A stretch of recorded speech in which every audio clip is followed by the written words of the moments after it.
Year 6, hope you're okay. Right, chapter 2 of our story, Letters from the Lighthouse. So we just do a quick recap on what we found out yesterday. So we met the three main characters. There was Suki, who was the older sister. We met Olive, who we know really looks up to Suki. She's not jealous of her, she really admires her. She's as beautiful as she is on the outside as she is on the inside. And we met their little brother Cliff. We know that Suki had taken them on a bit of a treat to the cinema, and when they got in there she said that she'd already seen the film and arranged to meet up with them later on after the performance in the foyer. We also know that during the performance there was an air raid, the sirens went off and they were all ushered out of the cinema. They were looking for Suki but couldn't seem to find her, so they headed down to the air raid shelter, and we know that one of the air raid wardens took Cliff by the hand and took him down the stairs. We also know at that point that Olive spotted Suki in the street and decided that she was going to run after her and chase her because she was running as well. We know that she caught up with him and that, with her, and that she'd met a mysterious man that had come out of one of the alleyways, and they were having quite a whispered conversation as if there was something secret going on. We know that Olive shouted Suki and that she turned around to see her and said to her that she shouldn't have followed her, and then all of a sudden there was a big explosion. And the chapter finished where Olive had seen this really bright light. She remembers being lifted off her feet, but she doesn't remember the landing, and that's where we're up to in our story today. So chapter 2 is called Make Do and Mend. "Aren't you the lucky one?" said an unfamiliar woman's voice. My eyes didn't want to open. I'd been dreaming that Dad was here.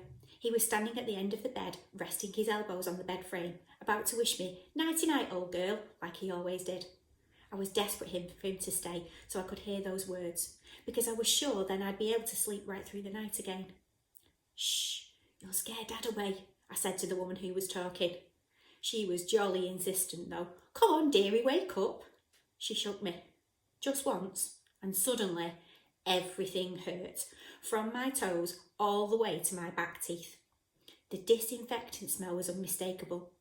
Uneasily, I opened one eye, then the other, taking in the white curtains half pulled around my bed, the white sheets, and the whiter-than-white apron-clad nurse who hovered at my side. It was all so bright, it hurt to look at. She'd called me lucky. I didn't see how. "You're at St. Leonard's Hospital," the nurse said. "The ambulance picked you up last night. Came all across town, you have," which meant it was Saturday, a whole day later. I suddenly felt a wave of panic. "I'd better get home. My mum will wonder where I am," I said, trying to sit up in bed and failing miserably. "Is my brother here? Is he all right?" "Keep still or you'll pull your dressings off," the nurse warned. I began to cry. She got cross with me then. "For pity's sake, you've only got concussion and some cuts and bruises. There were plenty brought in last night who won't walk again." I had an egg-sized bump on my forehead, so she told me. A whopping great bruise on my left hip where the explosion had knocked me off my feet. A few minor cuts on my hands. It was no wonder everything hurt. My stupid eyes kept filling too. "What about Cliff?" I needed to know he was safe. "He was in the shelter, in the tube shelter. That was hit, wasn't it? He's called Cliff Bradshaw. He's only 8 and..." I started sobbing again. The nurse's face softened. "The shelter wasn't hit, don't worry. I'm sure your brother is fine. Though why you weren't sensible enough to be in there with him, I don't know." Nor did I. In a big stomach punch of guilt, it came back to me that I was meant to be looking after him. "Don't you remember what happened?" the nurse asked. "Bits of it," I sniffed, "but not much after we left the cinema. Mum was working late. I'd been at home with Suki and Cliff, hadn't I, eating something horrible for our tea. And we went to see a film, which Suki said we'd like. Then the air raid siren went off, and then things... they started to get a little bit blurry." As the nurse helped me up, I read the name badge pinned to her chest. "Nurse Spencer," I said, trying to stop crying. "Does my mum know I'm here? Or my sister Suki? If no one's home, you could try next door. Gloria, our neighbour, was good in a crisis, and right now I needed a friendly face. I'll try and find out, though we're a bit rushed off our feet today. In the meantime, let's get you a nice cup of tea." Nurse Spencer came back without tea. One look at her, and I knew she had bad news. "Oh Lord," she said, closing the curtain. "Maybe you weren't so lucky after all." I wanted to pull the covers up and hide. Then she might go away and take her awful news with her. But I couldn't bear not to know either. "It's not my brother. Oh, I gulped. My sister." It's your mother. A bomb landed on the building where she was last night. The ringing sound was back in my ears. I wasn't sure I'd heard her properly. My mother? Yes, it was a direct hit. You mustn't worry that she suffered. She'd probably said this to every relative, every time, which I suppose was nice of her. The words, though, just didn't sink in. The rescue crew found you in the street holding onto a coat, she explained. There was a name in the coat, Mrs. Rachel Bradshaw. You told them it was your mother's, but there was no sign of... She hesitated. Of anyone else with you. What coat? I couldn't remember a coat, or how I came to be holding it. In frustration, I just started to cry again. Nurse Spencer patted my shoulder. Let me get you that tea, shall I? We might even put a spot of sugar in it. She left me staring at the curtains. My mother was dead. I'd seen her yesterday leaving for work with Gloria. They both did shifts at the printing works in Whitechapel, and it being nice weather, they decided to walk rather than catch the bus. It was the first time since Tuesday that Mum had got out of bed, and even then Suki had managed to argue. You should be resting, Suki protested. You're not giving yourself a chance to get well. I've rested for 3 days, didn't I? Stop fussing, Mum had snapped back. Actually, what she'd mostly done was cry and stare at her bedroom ceiling, which didn't seem very restful to me. You're working too hard, Mum, Suki kept on. The doctor said you should. That doctor doesn't know what he's talking about. Mum never did believe in doctors, and had only gone to see ours last week to stop Suki from nagging. Your mum needs to work, love, Gloria had said, trying to keep the peace. Don't fret, she'll be all right. I'll be absolutely fine, Mum agreed, though she really didn't look it. She was as pale as anything, and she went out of the front door with her hat on the wrong way round. I couldn't believe this could be my last memory of her. Come on, drink this, Nurse Spencer said, reappearing with a cup of tea. As I sipped, she knelt beside my bed, pulling out a box from underneath that smelled smoky and was full of damp clothes. The pleated skirt and Fair Isle sweater were mine. There was a hair clip, also mine, and my brown lace-up shoes, and my navy coat that was too short on the arms. It was a massive relief to see something I recognised. Then Nurse Spencer held up my mum's coat. As the fog in my head started to clear, it was Suki I was seeing, Suki looking glamorous and grown up, as if she was making a special effort for someone. Suki leaving us at the Picture Palace. Suki disappearing off down a bombed-out street to meet a man I'd never seen before. The burst water main making everything wet. That was about all I could recall. The rest was still as dim as the cinema itself. Further down the ward, a nurse started shouting, "It's not visiting hours, you can't just barge in like this." Someone was running, their footsteps getting closer. The curtain round my bed swished back. A thin woman in a blue skirt and sweater rushed over to me. "Olive, oh my darling, you're all right, you're all right." The cup of tea went everywhere, up in the curtain, up the bedclothes, all over Nurse Spencer's apron.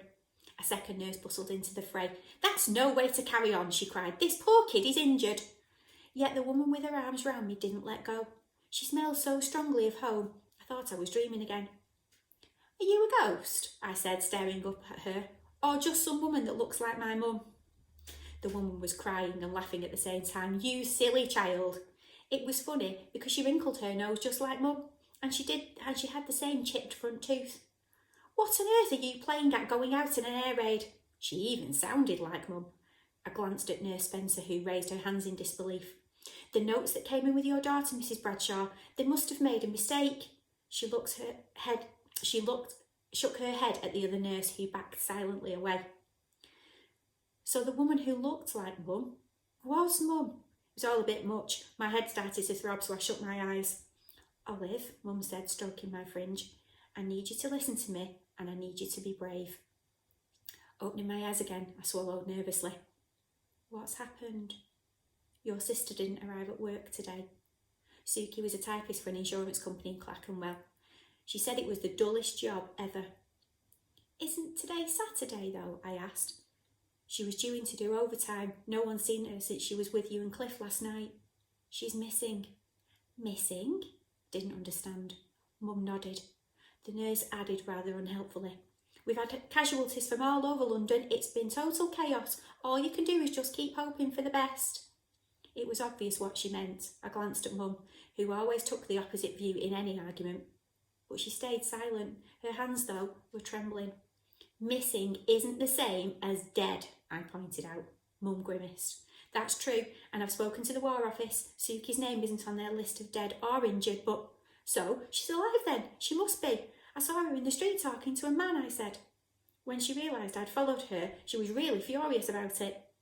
Mum looked at me, at the nurse, at the bump on my head. Darling, you're concussed. Don't get overexcited now. But you can't think she's dead, I insisted. There's no proof, is there? Sometimes it's difficult to identify someone after... Mum faltered. I knew what she couldn't say. Sometimes, if a body got blown apart, there'd be nothing left to tie a name tag to. It was why we'd never buried Dad. Perhaps if there'd been a coffin and a headstone and a vicar saying nice things, it would have seemed more real. This felt different though. After a big air raid, the telephones were often down, letters got delayed, roads blocked. It might be a day or two before we heard from Suki, and worried though I was, I knew that she could look after herself. I wondered if it was a part of Mum being ill, this painting the world black when it was grey. My head was hurting again, so I lay back down against the pillows. I was fed up with this stupid, horrid war. 18 months ago when it started, everyone said it'd be over by Christmas, but they were wrong. It was still going on, tearing great holes in people's lives. We'd already lost Dad, and half these times these days it felt like Mum wasn't quite here either. And now, Suki, who knew where she was? I didn't realise I was crying again until Mum touched my cheek. It's not fair, I said weakly. War isn't fair, I'm afraid, Mum replied. You won't have to walk through this hospital to see we're not the only ones suffering.